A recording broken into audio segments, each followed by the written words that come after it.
নেপালের এক রোগীকে দেখছেন না, আমাদের যে বার্ন ইউনিট আছে সেখানে সেই মহিলা নেপাল থেকে ভারতে ভুল চিকিৎসা হওয়ার পরে বাংলাদেশে আসছে, বাংলাদেশ রাইট চিকিৎসা করেছে।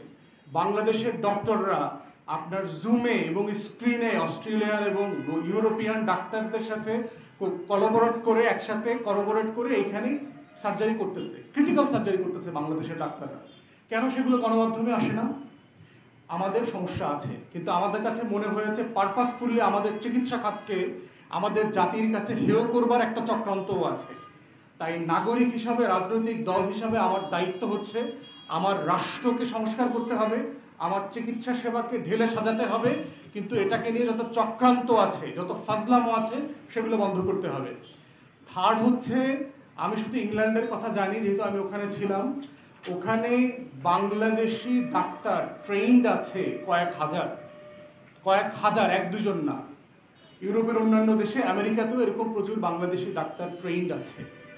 আমরা এই ধরনের ডাক্তারদের সাথে বাংলাদেশে কোলাবোরেশন তৈরি করতে পারি।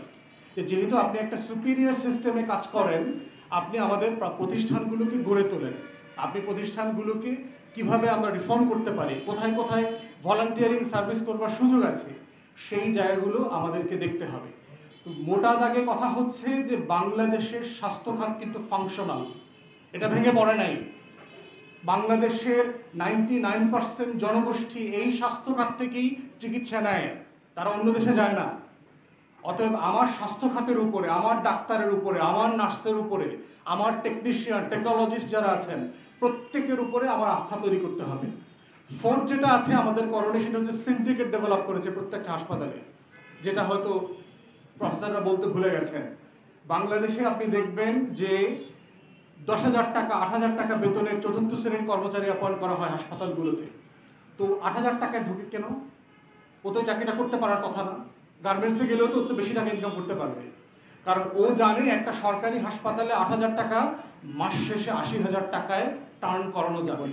এটা সে জানে যে কিভাবে একটা অঙ্ক, দুইটা শূন্য বাড়ানো যায়, এই ব্যবসা সে হাসপাতাল থেকে করতে পারবে। এই সিন্ডিকেট বন্ধ করতে হবে। আপনি প্রপার ফাংশনাল রিক্রুটমেন্ট করতে হবে, লিভিং ওয়েজ দিতে হবে, যে কর্মচারীরা ঢাকাতে অথবা যে সিটিতে থাকবেন সেই সিটিতে সম্মানের সাথে বেঁচে থাকতে পারেন। আমাদের ইন্টার্ন ডক্টররা দেখবেন কয়দিন পর পর রাস্তায় নেমে আসে, 12,000 টাকা দেয়, 16,000 টাকা দেয়, একটা সুইপারের থেকে বেশি টাকা ইনকাম করে। আমাদের পোস্ট গ্রাজুয়েট ডক্টররা 25,000 টাকার জন্য আন্দোলন করছে, সেখানে পুলিশ লাঠিচার্জ করেছে।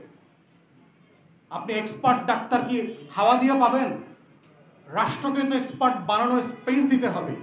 সে উপজেলা স্বাস্থ্য কমপ্লেক্সে চাকরি করে, তাকে আপনি এক্সপার্ট বানানোর জন্য, সে রিসার্চ করতে আসছে পিজিতে, তাকে আপনি সাফিসিয়েন্ট রিসার্চ ফান্ড দেবেন না? ভারতে, পাকিস্তানে এটা 50,000 টাকা দেয়, অথচ আমার রাষ্ট্রে প্রতি বছর 40,000 কোটি টাকা অথবা বেশি খরচ করতে পারে না, মন্ত্রণালয় ফেরত দিয়ে দেয়।